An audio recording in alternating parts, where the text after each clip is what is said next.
Tomemos estos elementos como nos enseñó el Señor Jesús, como nos dio ejemplo el Señor Jesús, sin contienda en nuestro corazón,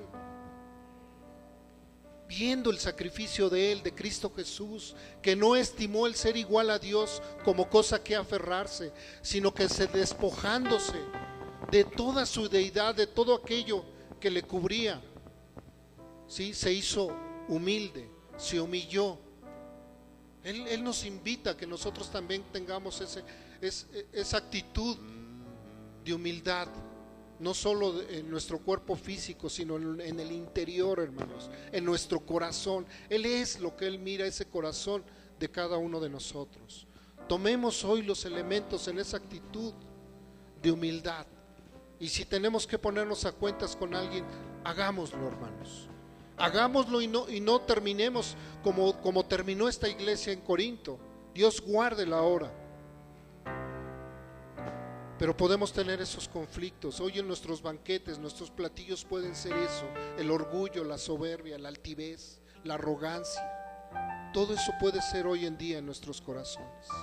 Si alguien puede ayudarnos con los elementos repartiendo el vino y el pan. Y recordemos en la Escritura,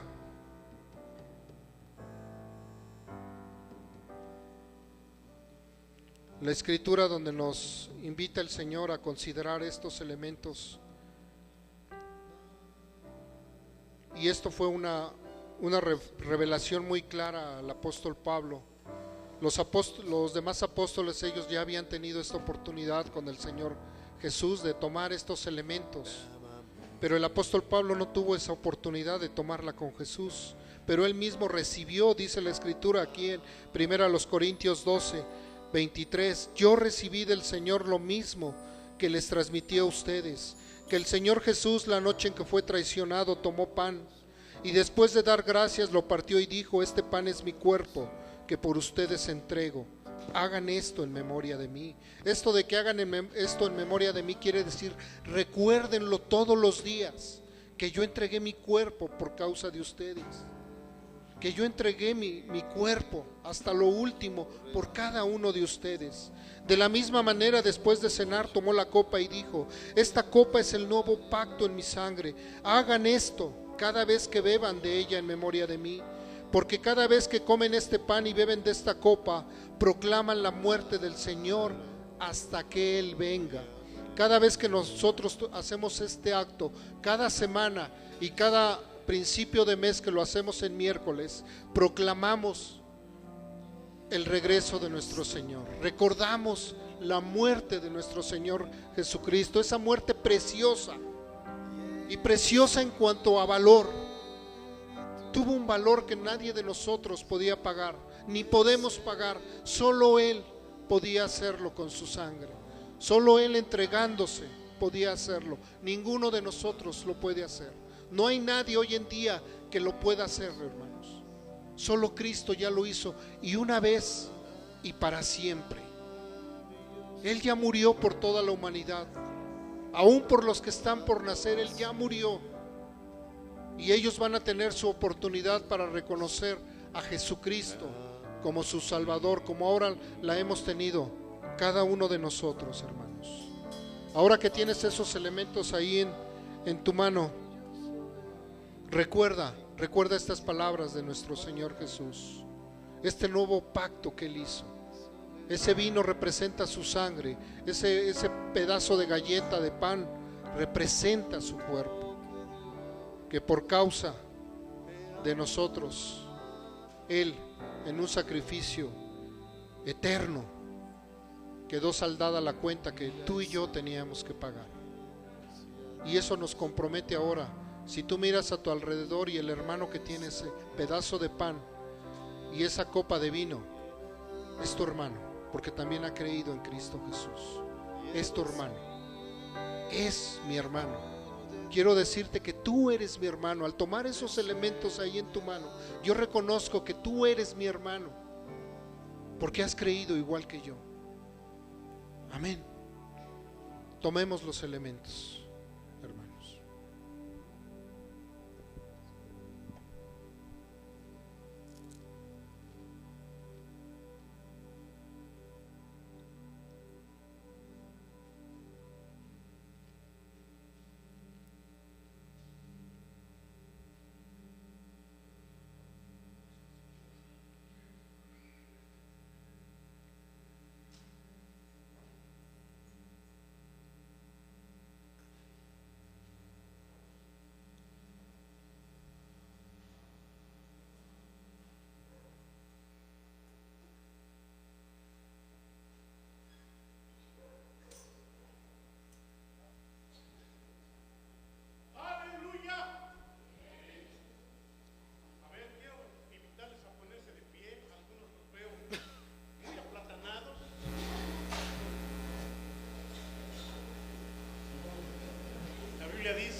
te laves la cara, te peines, te pongas perfume, sonrías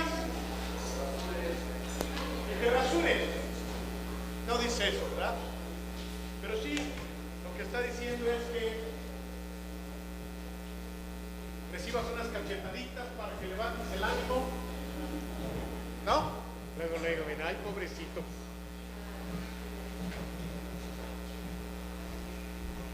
Yo doy gracias a Dios, mis nietas, ayunando también, me dicen, ahora sí no comimos nada en todo el día. Si nos oyeran los adultos allá afuera dirían, esa es una secta satánica, hay que reportarlos porque están matando a esos niños de hambre. Bendito sea Dios que los papás puedan ayudarles sin forzarlos, sin obligarlos, animándoles, ayudándolos a entender. ¿Sabes lo que eso va a constituir para el sistema real? La gloria eterna, la bendición más grande. ¿No se oye nada? Qué bueno. Qué bueno que no se oiga nada esto, porque si no, son capaces de... Sí, de verdad, podemos meter en problemas legales.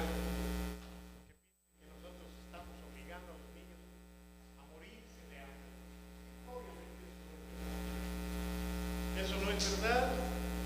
Y lo que sí es verdad, yo no recuerdo, mi amor, tú ponías a los niños o poníamos a los niños a ayunar, mi memoria ya no me ayuda, pero ahora que con verduras, porque fíjate que ahora que oigo a mis nietos que lo hacen completo, me sorprende no debería sorprenderme si mis hijos lo hubieran hecho, pero creo que hasta ahí no llegué. Ni tú ni yo, ¿verdad? Debimos haberlo hecho también. ¿Te parece una locura? Sí.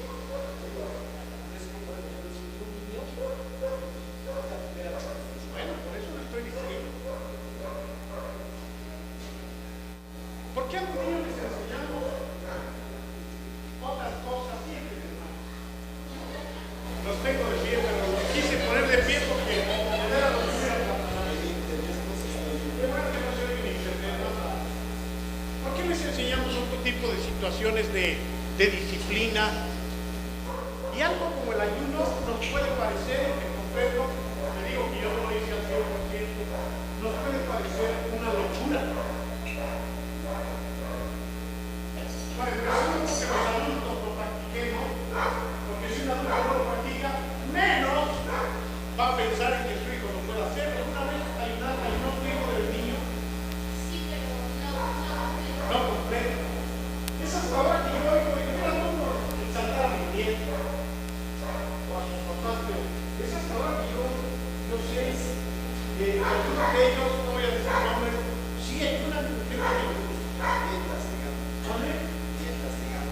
Nietas, digamos, porque aún tengo 12. La Biblia también lo dice. Sí, es verdad, es verdad. Y pueblos paganos, Nínive, por ejemplo, dice que el rey dictó, claro que nosotros no somos dictadores, pero el rey de Nínive dijo, todos van a ayudar porque nos va a llevar su templo, hasta las vacas que no coman más. De verdad, no dice así. Hasta las bestias las pusieron a ayunar. Hoy no comen pasto las vacas. Misericordia y perdonó a Nínive.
siente a tus hijos en lo espiritual. Tú no vas a tener hijos espirituales. Enséñales lo que es ser espiritual. Anímalos a que te sigan los pasos. Y vas a tener hijos que te den la alegría. Y gloria a Dios. Entonces, todo esto que dije fuera del micrófono, tómenlo en cuenta. Vale la pena. No se van a morir.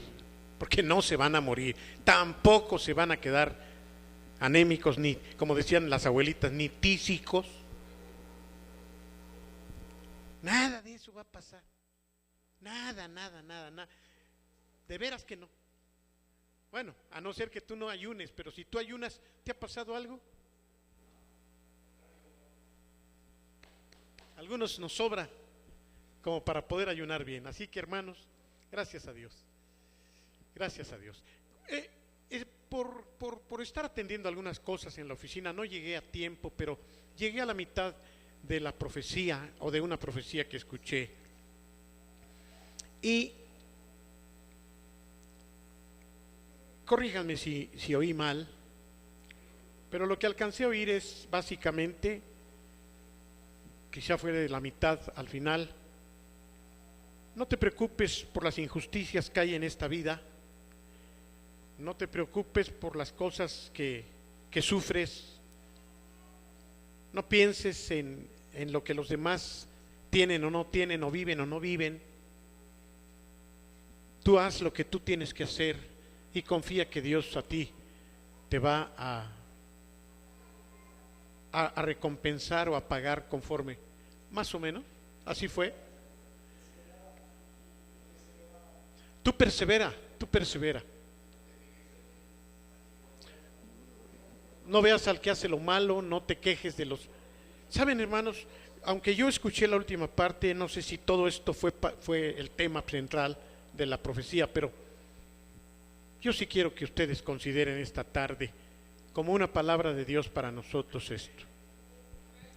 Muchas veces en la iglesia sufrimos gratis y padecemos por engaño de Satanás por este tipo de situaciones que pueden darse. De manera que somos nosotros responsables de sufrir inútilmente. Allá afuera en el mundo, la gente vive de acuerdo a cómo los tratan, sufren mucho por las injusticias, son injustos también, no se dejan, se pelean, critican a los malos, ellos también son criticados. Eso es lo que el mundo está acostumbrado a hacer, pero saben, hemos heredado mucho del mundo aquí. Yo sé que hay gente, y no lo digo por mí, pero lo voy a decir por mí en principio, mucha gente me critica en muchas cosas, pero yo les diría, sufren gratis y sufren doble, porque además soy una autoridad aquí. Pero cada vez que tú hablas mal de mí o piensas mal de mí, sufres.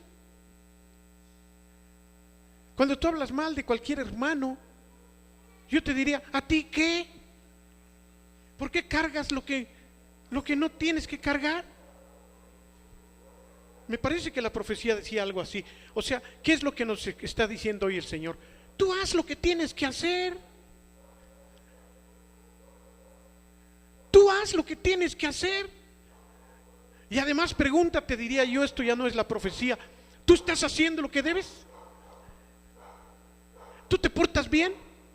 ¿Tú podrías decir que nadie te critica? Suponiendo que sí haces las cosas bien, bueno, pues no critiques a los demás, ¿qué te importa? ¿A ti qué? ¿Cuál es tu problema? No, es que la hermana, pues es su problema con Dios. ¿O no, hermanos? Vive feliz, vive en paz. Pero además, cuando eso afecta las relaciones, pues ya ganó el diablo.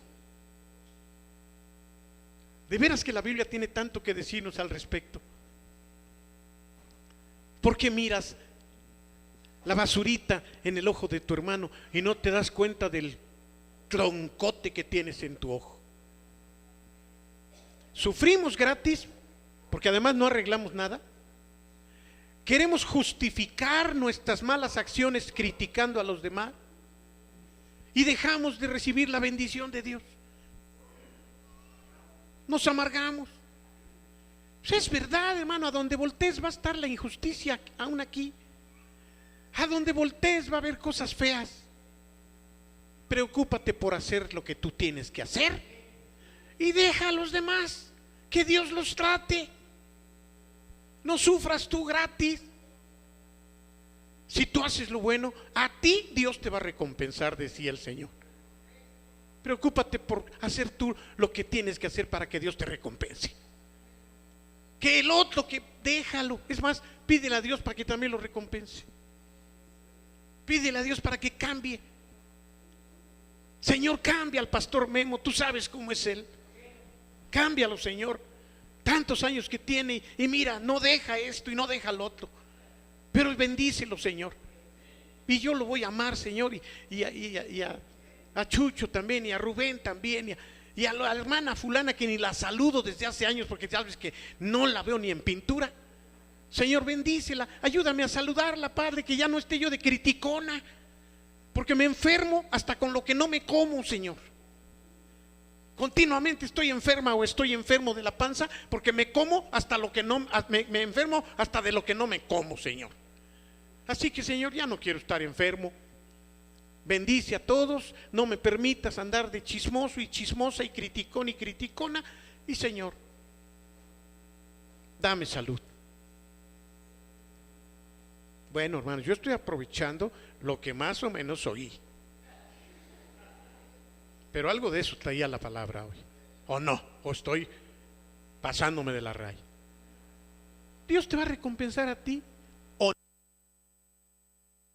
Pero vive tu vida. Vive tu vida. No te juzgues tus pecados señalando a otros. Ahora sí diré, como decía un hermano aquí, ¿cuántos dicen amén? ¿Cuántos dicen aleluya? Pues aunque no lo digan, hermanos.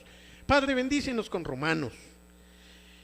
Concédenos en el nombre de Jesucristo, por tu Hijo amado, nutrirnos con tu palabra, cambiar, ser diferentes, dejar ya de ser tan pesados, Señor. A veces no nos soportamos ni nosotros mismos. Ayúdanos, Señor, a ser instrumentos en tus manos, de paz, de amor, de sonrisa, no de caras secas, largas y feas, Señor. Concédenos poder hablar bien de los demás y no meter chismes, Señor, porque eso a ti te ofende directamente. Danos la oportunidad, Señor, de vivir nuestra vida, de preocuparnos por ser distintos nosotros, porque nosotros también estamos mal. Y a veces más mal que a los que criticamos. Padre, concédenos que en tu palabra, en este precioso estudio de Romanos, tengamos el día de hoy tu bendición, en el nombre de Cristo Jesús. Amén. Muy bien. Capítulo 1. Leímos apenas los versículos del 1 al 7 y apenas llegamos a los primeros versículos porque no tenemos prisa y queremos de veras estudiar verdaderamente a detalle esta preciosa misiva.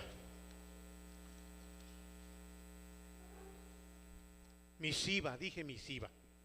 Quiere decir carta, quiere decir epístola también. Muy bien. Ya hablamos del autor, hablamos del propósito de la carta o de lo que podemos deducir que tenía como propósito esta carta. Hablábamos de la importancia de que Pablo quería ir a Roma y en un sentido él estaba mandando esta carta para abrir la puerta a su llegada. No era sencillo, ya que Pablo no había estado nunca en Roma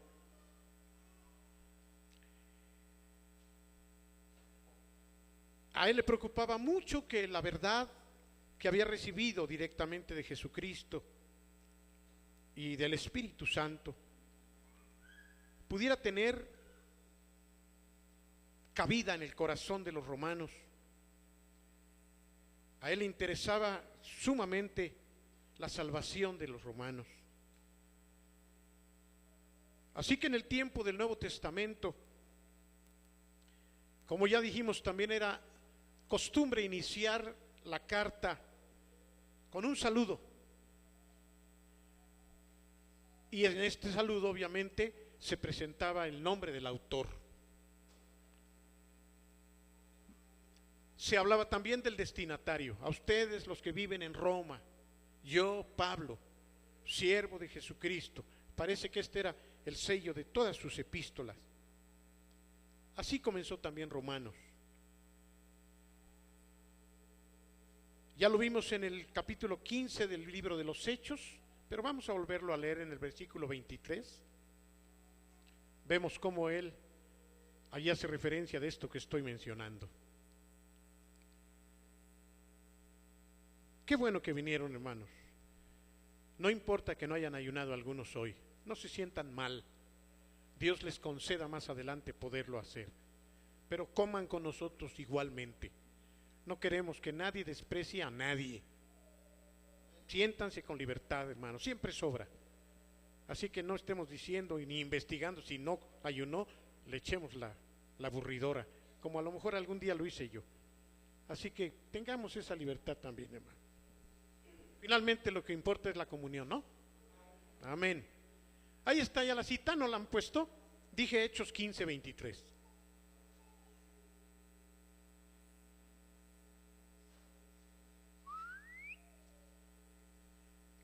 Con ellos mandaron la siguiente carta: los apóstoles y los ancianos a nuestros hermanos gentiles en Antioquía, Siria y Cilicia. Saludos. De manera que también hubo una carta dirigida a Antioquía. No está en la Biblia. Esta carta dirigida a los hermanos de Siria y de Cilicia no está en la Biblia. Pero lo que se destaca en esto también es lo que hemos enfatizado, la forma como es dirigida la carta. Presentándose el autor, los apóstoles en este caso, y los destinatarios. ¿Quiénes? Los hermanos gentiles de Antioquía, Siria y Cilicia. ¿De acuerdo? Bien. Del versículo 1 al 5, estos 5 versículos son especiales, hermanos, son versículos distintivos. Pero además de que Pablo se presenta por su nombre, también, repito, tiene muy en cuenta a los creyentes en Roma. No lo conocían. Él escoge las palabras con las que está iniciando su carta. Resume de alguna manera en la esencia de lo que va a escribir a lo largo de su carta. Agrega algunas palabras que describen también el carácter de los lectores, de los romanos. Lo vamos a ver. Y establece relación con ellos en un lazo, en una expresión de compañerismo. No es la carta a los Gálatas, en donde les dice insensatos. Había una relación diferente con ellos. Él mismo había sido quien los fundó. De igual manera a los efesios y a los corintios, en donde les habla muy severamente, pero con los romanos no podía hacer eso. En un sentido no era ni siquiera autoridad para ellos. Y esto, hermanos, hay que señalarlo muy especialmente. Si tú tienes autoridad con alguien, eso te puede dar de alguna manera el derecho de hablar con esa autoridad, con firmeza. No estoy hablando de grosería y de manipuleo, ni de prepotencia, pero sí con autoridad. Pero cuando tú no tienes autoridad con alguien, por favor, esto es importante y considérenlo en cualquier ámbito, cuida mucho tu forma de decir las cosas. ¿Me comprenden? Tú no puedes hablarle a alguien que no solamente que es tu autoridad, sino alguien que no está bajo autoridad, como si tú tuvieras autoridad. Esto va para las esposas que tratan a sus esposos quizá como hijos. Si tu esposo es tu autoridad, tú no le puedes decir, oye,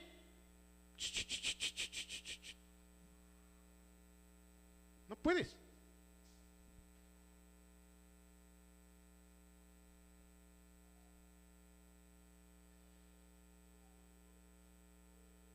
Saca la basura, ¿no? Cuidado, cuidado. Tache. Oye, mi amor, oye, como le digas. ¿Me ayudas con la basura? Qué diferencia. Y no estoy diciendo que el marido sí puede maltratar a la esposa, no estoy diciendo eso. Pero esto ahorita me brincó porque Pablo definitivamente no podía hablarles a ellos como si les hablaba a los corintios y a los gálatas. Pablo tenía, a los corintios les dijo, si para otros no soy padre, para ustedes soy su papá, soy su padre. Pero en todos los ámbitos, hermanos, esto es muy importante. Debemos tener cuidado. Dos cosas. Primero, si la persona a la que le hablamos no está bajo nuestra autoridad, no actuemos como si fuéramos su autoridad. Lo acabo de aprender con los pastores de Huitzila. Recibí una enseñanza muy fuerte y me dolió mucho. Y tuve que ir a pedirle perdón a la autoridad de uno de los pastores, a quien yo trataba como si estuvieran bajo mi autoridad. Les voy a decir rápido, hermano. Miren, ustedes saben que he estado yendo a Huitzila desde hace poco más de 3 años. Y yo cometí el error, hermano. Desde el momento en que yo fui allá con el hermano Enrique y con el hermano Gerardo, íbamos, les compartíamos, les dábamos, y los hermanos de allá humildes, o al menos tímidos, si no humildes, nos trataban con mucha deferencia. Esto es con mucho respeto. Esto, hermanos, lo tengo que confesar, me dio a mí cierta, ayúdenme con la palabra, confianza excesiva, libertad y creencia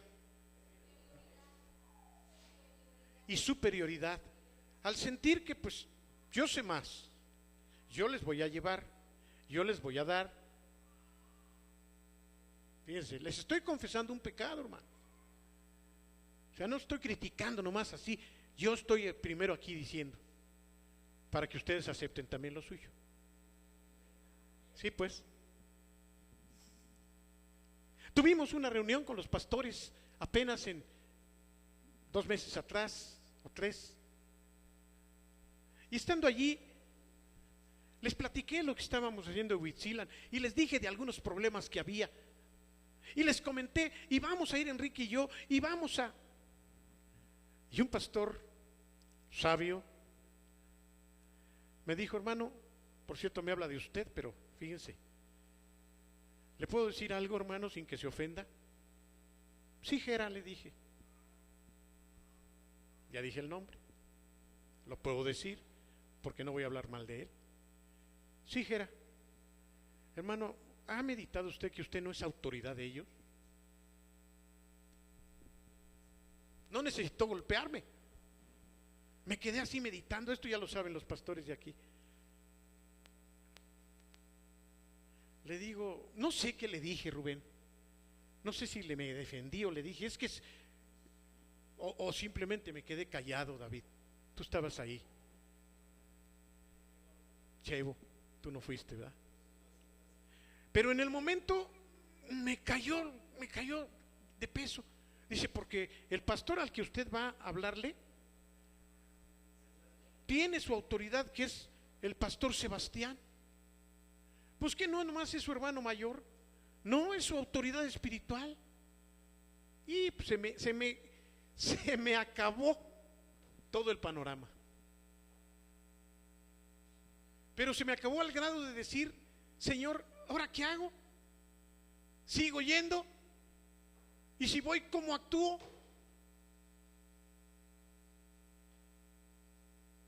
Todos tenemos que aprender en este terreno, hermanos. Y Pablo estaba teniendo cuidado. Por eso él, dirigiendo su carta a los romanos, no les podía escribir como a los gálatas, ante quienes él era una verdadera autoridad. Y entonces nos fuimos por Zacapuastla y llegamos a Zacapuastla, y allí vive el hermano Sebastián, autoridad de este pastor al que yo iba a hablarle algunas cosas que estaban mal.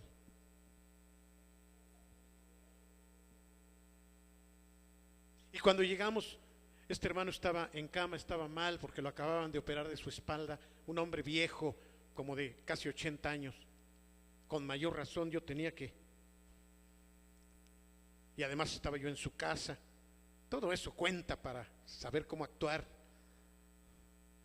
Algunos no se dan cuenta que pueden equivocarse cuando no están en su casa, no pueden actuar igual, porque no están en su casa. Hay tanto que aprender, hermano. Por eso yo no voy a hablar con ninguno de ustedes lo que tengo que decirles, y lo cito en mi oficina. ¿De verdad? Si yo tengo que decir algo a Val y a Edith de su mal matrimonio que están llevando, no es cierto, hermanos. ¿Ustedes creen que yo voy a ir a su casa? ¿Por qué no? Porque es su casa. Y en su casa yo tengo que llegar, que ellos me digan: pásele, hermano, siéntese.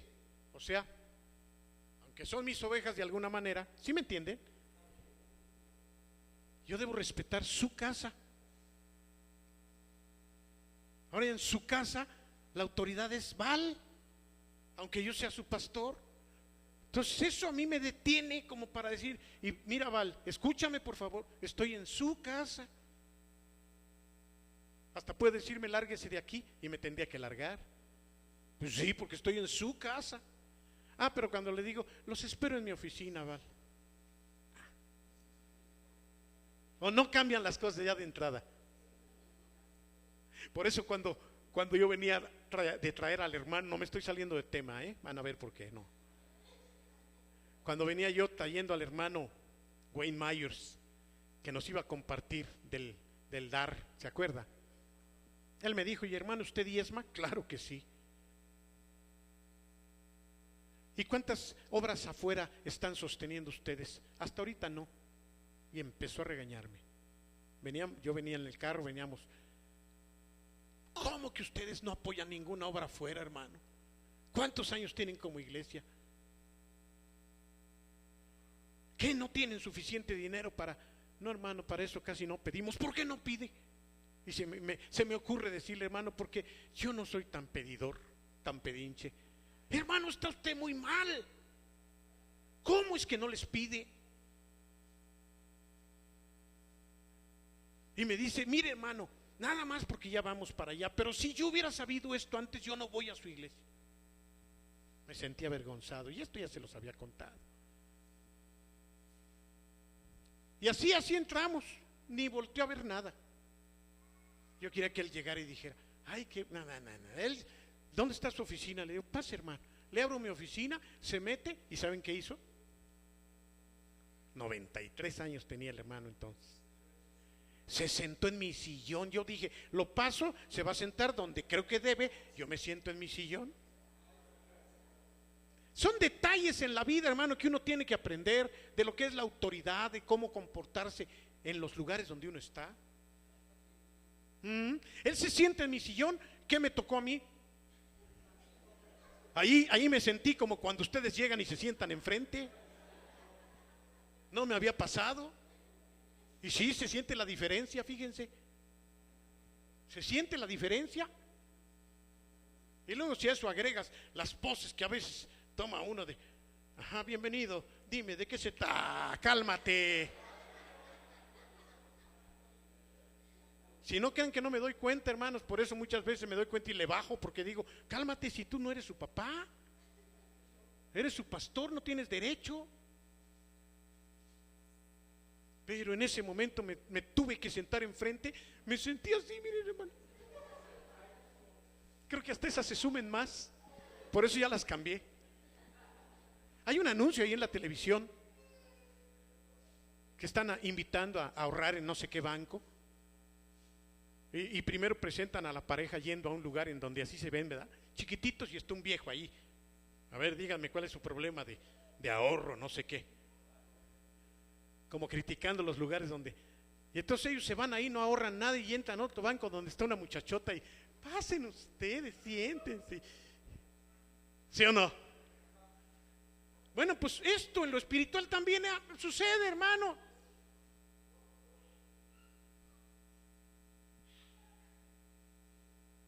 Y entonces me empezó a decir hasta de lo que me iba a morir, en el buen sentido. Ese mismo día les consta a ustedes que aquí, él me dijo, no tiene usted que decir nada, porque yo le dije, sí tiene usted razón, hermano, yo estoy mal. Perdóneme, hermano, si le estoy hablando así, pero no lo perdono, hermano, porque usted tiene el derecho de hablarme así. Ya cuando él vio mi actitud, me dice, no tiene que ahorita que yo predique que decir nada a su iglesia si usted no quiere. Pero yo dije, tengo que decirlo enfrente de él, y no sé cuántos se acuerdan de eso. Pero Pablo no podía hacer eso con los romanos.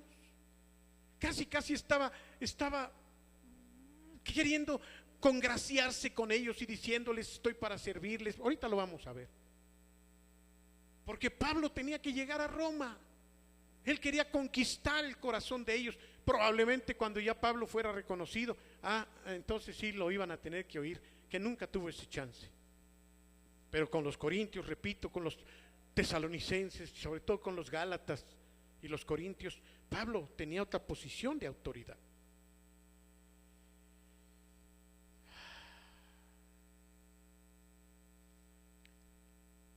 Él estaba preparando pues a los romanos, estaba preparando a sus lectores a recibir el contenido de su carta, hermano. Escogía sus palabras cuidadosamente. Ellos también eran llamados por Pablo como los llamados de Jesucristo. Qué bonito. Que yo les diga, hermanos, ustedes que son llamados de Jesucristo. Ay, caray, qué bonito. Siervo, se decía él, pero a ellos les dijo, llamados de Jesucristo. En estos 5 versículos, hermanos, empezamos a ver ya 5 cosas que Pablo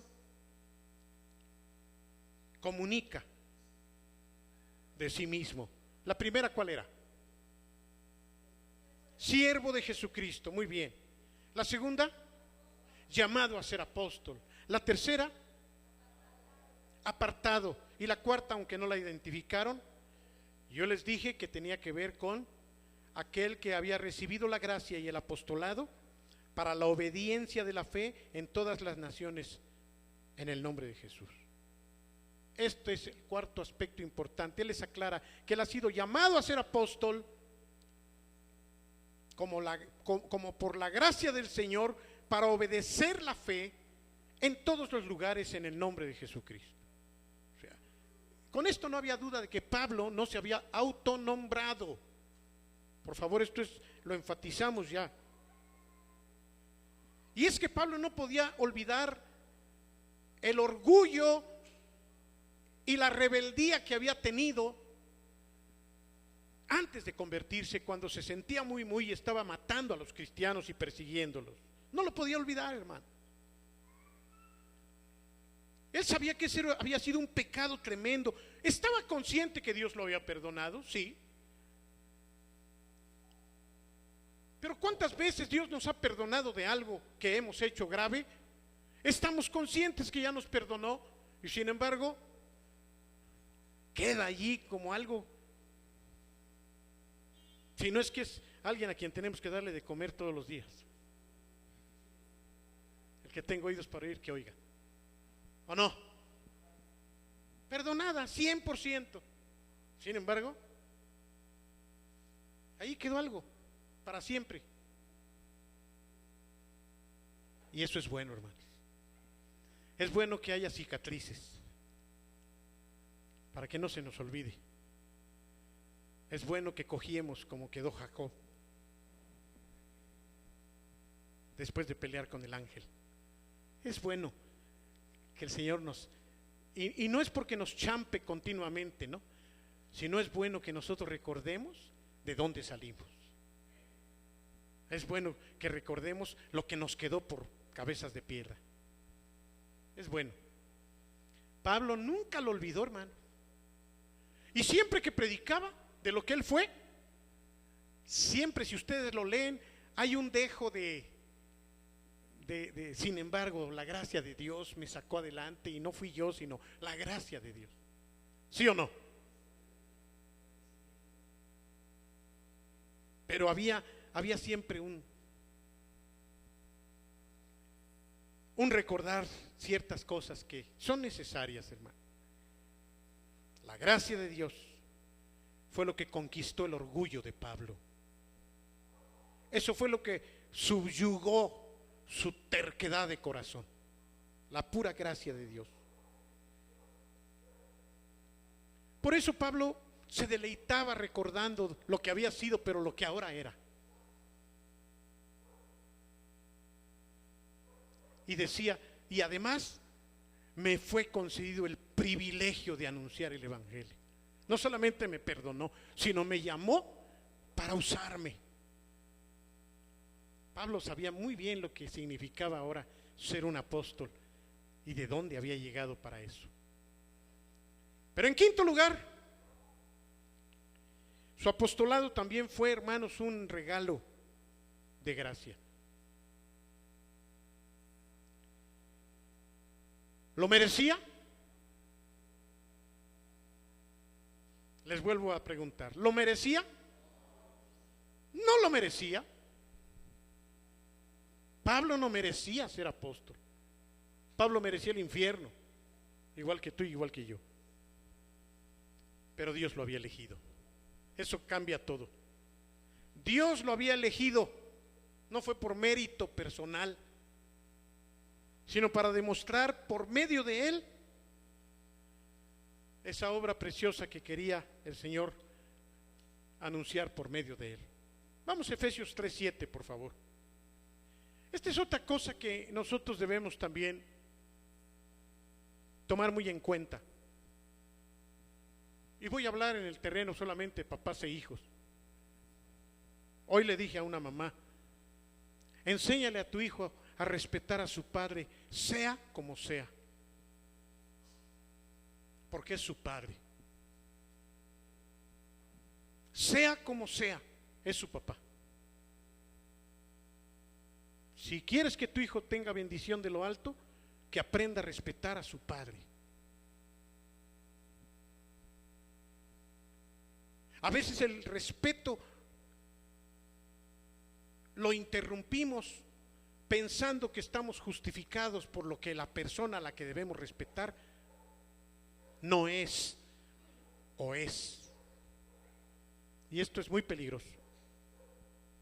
Si tú tienes a alguien a quien respetar y a quien someterte, no dejes de hacerlo porque le veas errores. No cometas ese grave error satánico. Mamás, enseñen a sus hijos a respetar a su papá, aunque el esposo de ustedes sea un tal por cual. Así como lo oye. Enseñen a sus hijos a respetar a su padre, porque cuando ustedes no lo hacen, lo único que están haciendo es maldiciendo a sus hijos. Y aunque al otro le va a ir como en feria porque es un tal por cual, también sus hijos llevarán las consecuencias porque no aprendieron a respetar a la autoridad. ¿De dónde saca usted eso, pastor, si aquí en Romanos no? No, tampoco me estoy saliendo de tema, hermano. Pablo había sido un hombre falto de respeto y un hombre que no entendía lo que era la obediencia. Y esto le costó hasta el final. pero un propósito divino. ¿Qué dice Efesios 3:7? De este evangelio, dice Pablo, llegué a ser servidor, ¿cómo? Porque lo merezco, porque estudié a los pies de Gamaliel, porque yo soy muy grande, porque nadie me llega a los talones. ¿Eso dijo Pablo? ¿Por qué? Por gracia. Gracia quiere decir regalo inmerecido. Por su gracia me dio conforme a su poder eficaz. Solo por su gracia.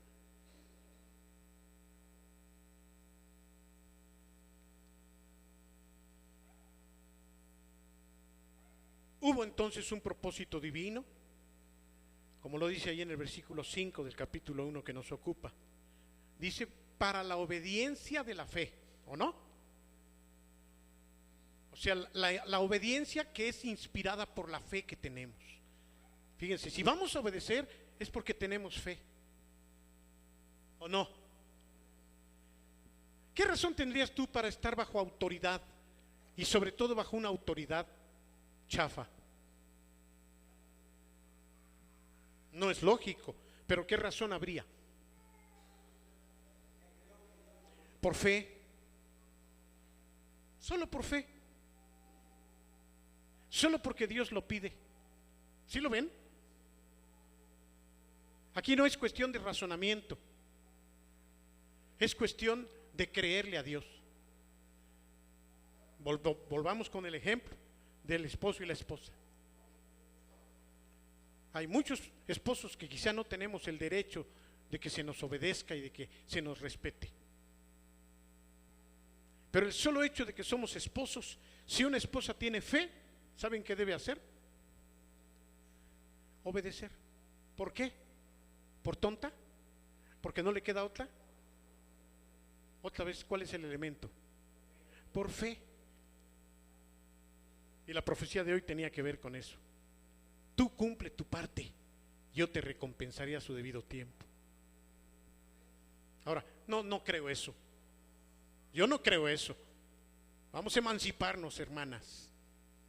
Entonces no hay fe. Pero si tú le crees a Dios, entonces tú tienes que hacer lo que Dios te pide, aunque para otros sea una locura.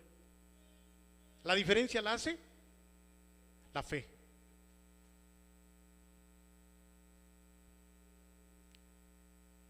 Ahora, este es un concepto fundamental en el Evangelio de Pablo, hermano.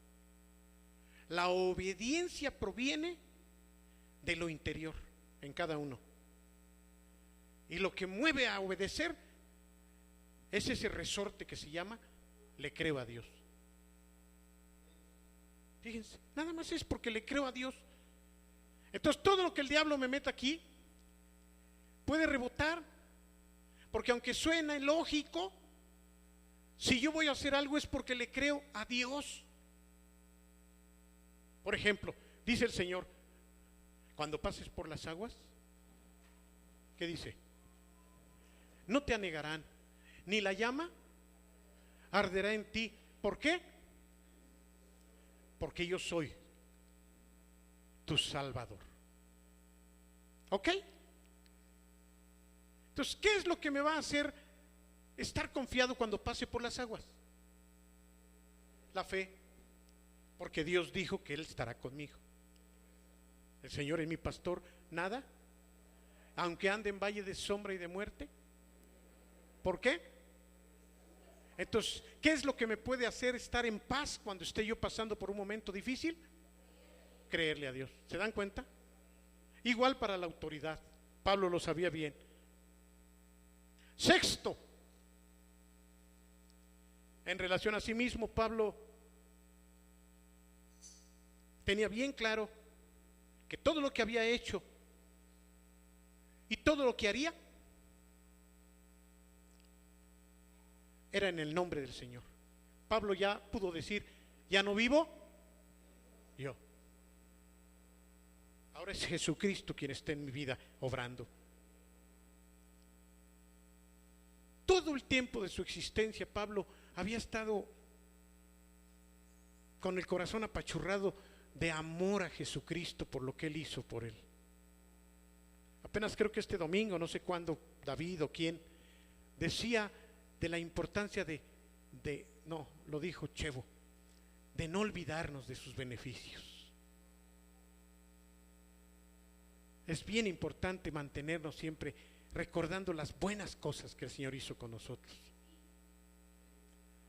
Esto también movía el corazón de Pablo para ir a donde el Señor lo llevaba. Ese era el resorte que él podía tener también. Constreñido por el amor de Dios. ¿Cuál era el interés supremo de Pablo, si me lo pueden decir? Fuerte. Dar a conocer el Evangelio, en donde se pudiera honrar el nombre de Dios. Volviendo a la salutación de Pablo, al final, él enfatiza que va a hablarles del Evangelio de Dios. ¿Quién sabe qué quiere decir Evangelio? Quiere decir buenas noticias. Es una palabra latina, evangelio. Quiere decir buenas noticias. Y vaya que sí lo son.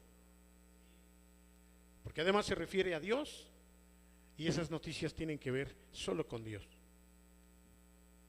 Para nosotros la palabra ya está muy gastada, ¿no? Incluso, ¿y tú que eres evangélico? Algunos se confunden y dicen evangelista. No. Una cosa es ser evangelista y otra cosa es ser evangélico. ¿Quién sabe la diferencia? ¿Nadie sabe la diferencia? A ver, levante la mano, Oscar, ¿qué es? Evangelista es un ministerio, o sea, es el que anuncia el evangelio. ¿Y el evangélico? No. ¿Qué es evangélico? Hermanas de más tiempo en el evangelio. ¿Qué es evangélico, Rebe? El que cree en la buena noticia. Ya aprendieron algo hoy todos. Así que cuando te digan, ¿tú qué eres? Yo soy cristiano evangélico. No está mal decirlo porque he creído al evangelio.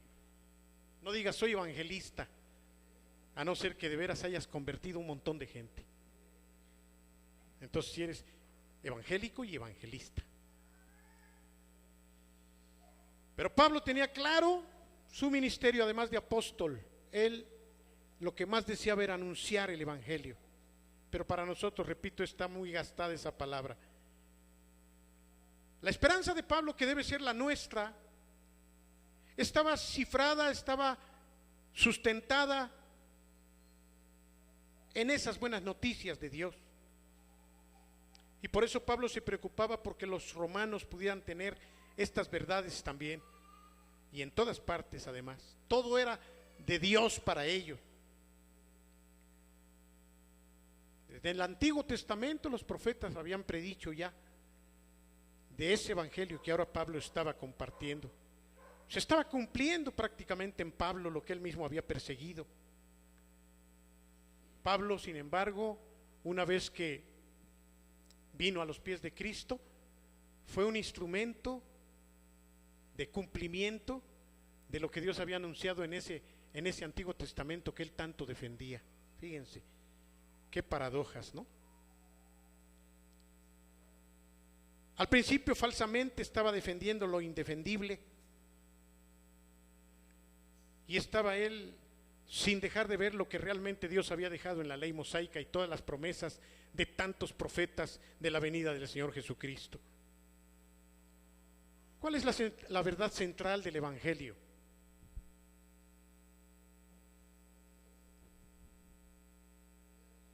¿Cuál es la verdad central? Si evangelio quiere decir buenas noticias, ¿cuál es la verdad central? Levanten su mano.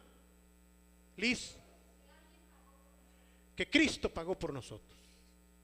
Esa es la verdad, esas son las buenas noticias. Que teníamos ya un derrotero que era el infierno y el Señor Jesús vino y cambió el derrotero para llevarnos al cielo con su sangre preciosa. ¿No son buenas noticias? Tú te ibas a quemar eternamente en los infiernos con Satanás y todos sus ángeles caídos, y yo también. pero el Señor en su misericordia vino a cambiar ese derrotero y ahora eternamente viviremos al lado del Señor. ¿No son buenas noticias? Eso es el Evangelio, ese es el meollo del Evangelio, hermano, de esas noticias preciosas. Esa es la verdad central, que Jesucristo es nuestro Señor. Esta revelación, y con esto voy a terminar ya, revelación del Evangelio, fíjense la expresión, revelación del Evangelio, llegó por medio de Jesucristo. No solamente de los años que estuvo aquí, los pocos años que estuvo, su vida, pero también de su muerte. Y además, esas buenas noticias vinieron con su resurrección. Sí, qué malas noticias, que vino un hombre bueno, lo mataron en la cruz. Ahí aprendan lo que puedan de sus 3 poquitos años que tuvo. ¿Son buenas noticias? Pues no muy buenas, hermano, porque para aprender pues, tenemos a muchos a quien emular. Pero las buenas noticias es que Él venció la muerte a favor tuyo y mío. Esas son buenas noticias, ¿o no? El apóstol tenía bien claro que Jesús era tan humano como divino, que venía de la simiente de David según la carne, pero que espiritualmente fue declarado Hijo de Dios. Muy bien. Cuando resucitó de los muertos lo constató. Como hijo de David, Jesús era 100% humano, pero además de origen real, porque venía del rey David. Todos los nacientes del rey terminaban siendo reyes, desde el punto de vista de el rey David. Era el rey prometido para los judíos. Este versículo 3 se basa o tiene un fundamento de una humanidad plena de Jesús. Era el Hijo del Hombre. Por favor, no haya duda en esto, hermanos, Rubén. Nadie tiene micrófono ahora, grita, Rubén. Yo repito lo que tú digas.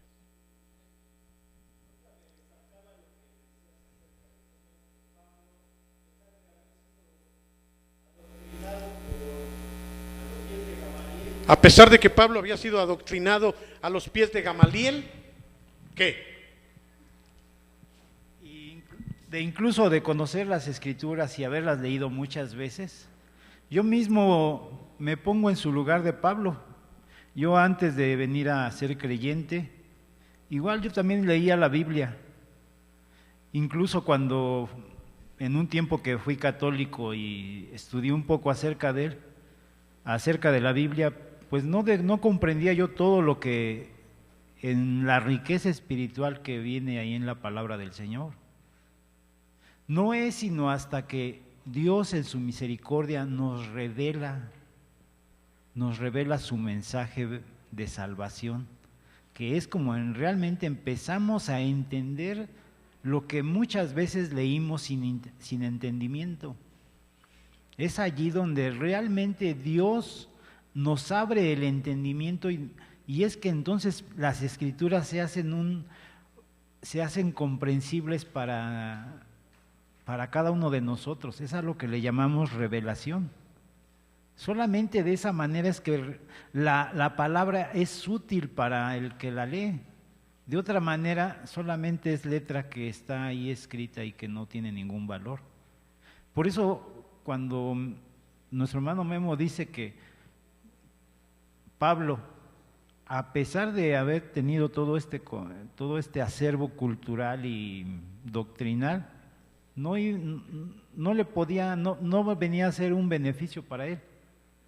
Solamente viene a ser un beneficio para cada uno de nosotros en el momento en que abrimos nuestro corazón a Dios y le creemos que Él es poderoso para hacer todo lo que Él ha dicho. Y es que en ese momento nuestro corazón es cambiado de un corazón de piedra a un corazón de carne. Y es que entonces nos podemos acercar a Él. Amén. Así que la primera verdad fundamental de todo lo que Pablo va a presentar y ha presentado siempre es a saber que el mismo Señor Jesús es el mismo Hijo de Dios. Un traductor lo refiere así: reconocido Hijo de Dios con poder por el Espíritu de Santidad cuando fue levantado de los muertos. Otro dice, quien por la parte física llegó a ser descendiente de David, pero por la parte santa y espiritual se comprobó ser el Hijo de Dios con poder por la resurrección de los muertos. Y por favor, no caigamos en el engaño de los testichismes. Ustedes saben que me refiero a los testigos contra Jehová. De decir que ellos creen que Jesús es el Hijo de Dios, porque no entienden lo que eso implica o porque quieren engañar a la gente. Al decir, fíjense, que David es mi hijo, ustedes tienen que reconocer que en parte es como yo, ¿o no?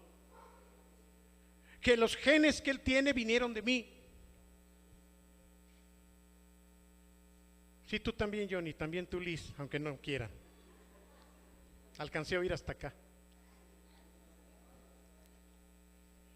Pero ¿qué quiero enfatizar con esto? Que humanamente hablando Jesús era hijo de David, porque venía al menos por el lado de María. ¿Sí? Pero cuando se dice hijo de Dios, si esto que dije en el terreno humano, imagínense entendiendo bien lo que ellos no pueden entender, lo que significa ser hijo de Dios. ¿No por eso lo mataron? ¿No fue una de las razones? Ya no tenemos más necesidad de testimonio. Él mismo está haciéndose semejante a Dios. Igual. ¿Por qué? ¿Por qué la expresión ser hijo de Dios es hacerse igual que Dios? Pues porque de la misma manera como David es mi hijo y en un sentido es como yo sé que Fabiola puede decir ni Dios lo quiera, pero también lo alcancé a ver hasta acá, no es cierto. Ser hijo de Dios implica tener la naturaleza de Dios. ¿Y saben cuántos tienen la naturaleza de Dios como Jesucristo? Nadie. Nosotros la tenemos de rebote, porque en su misericordia Él nos integra.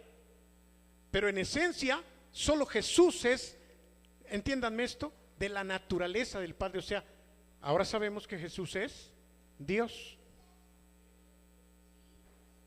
Esto es tremendo, hermanos. Vamos a dejarlo aquí, porque el tiempo se nos fue. Y el hambre aprieta también. Estemos de pie, vamos a darle gracias a Dios.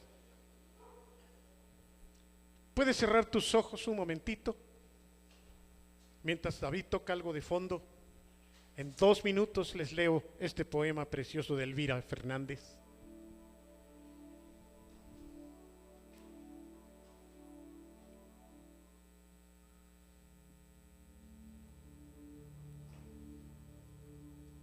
Te alabo, mi buen Salvador, por el precio sublime que en la cruz diste para salvarme del mal traidor, haciendo de mí una hija de luz. Al oír tu dulce voz de amor, que insistentemente habla a mi corazón y me dice, ven en pos de mí, entonces, humildemente me entrego, Señor. Te pido, Señor, que aceptes mi vida, que la guardes pura e irreprensible, y que esté apercibida para tu venida. Enséñame siempre a triunfar del mal, que con amor conduzca al pecador a ti, que tú me ayudes fielmente a andar. Gracias por tu palabra, Señor. Gracias por esta preciosa epístola. Deja que en nuestros corazones se quede algo que nos haga ser mejores. Gracias por los alimentos que tan amorosamente las hermanas trajeron. Gracias porque tú siempre los multiplicas. Y gracias, Señor, por preocuparnos por los demás antes de preocuparnos por nosotros. En el nombre de Jesús. Amén. Buen provecho, mis queridos hermanos. Estoy convencido de que nada podrá separarnos del divino amor de Dios. Al cielo Dios nos llevará si vivimos en su amor. Ni lo alto, ni lo profundo, ni la vida, ni la muerte, ni Satanás. Aunque el diablo nos odie, nunca nos puede separar del amor de Dios.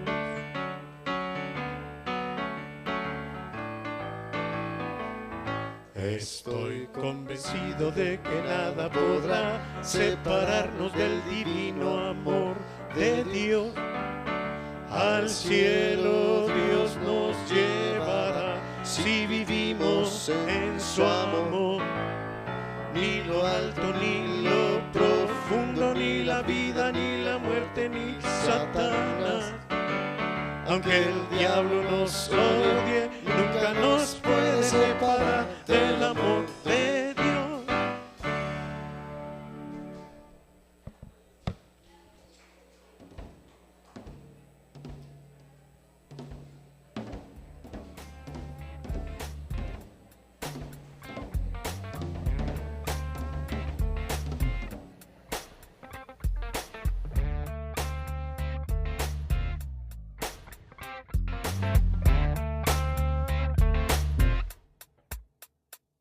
Deus, meu Pai, meu amor, meu tudo, razão de tudo.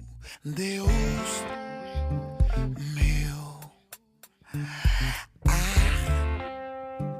meu farol, o farol que eu preciso, como eu preciso.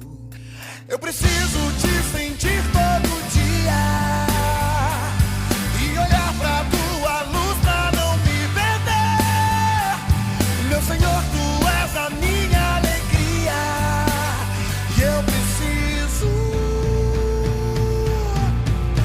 Deus da minha vida, fica comigo. Só sua casa mora em mim. Deixa eu te dizer o que eu preciso, Pai. Eu preciso do Senhor.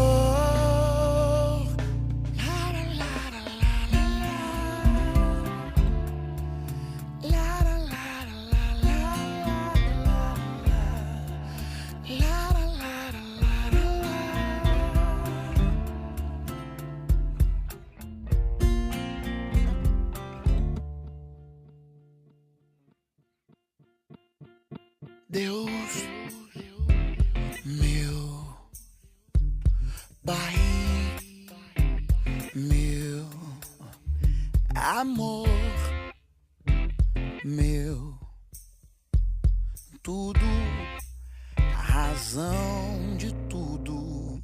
Deus, meu meu farol, o farol que eu preciso, como eu preciso.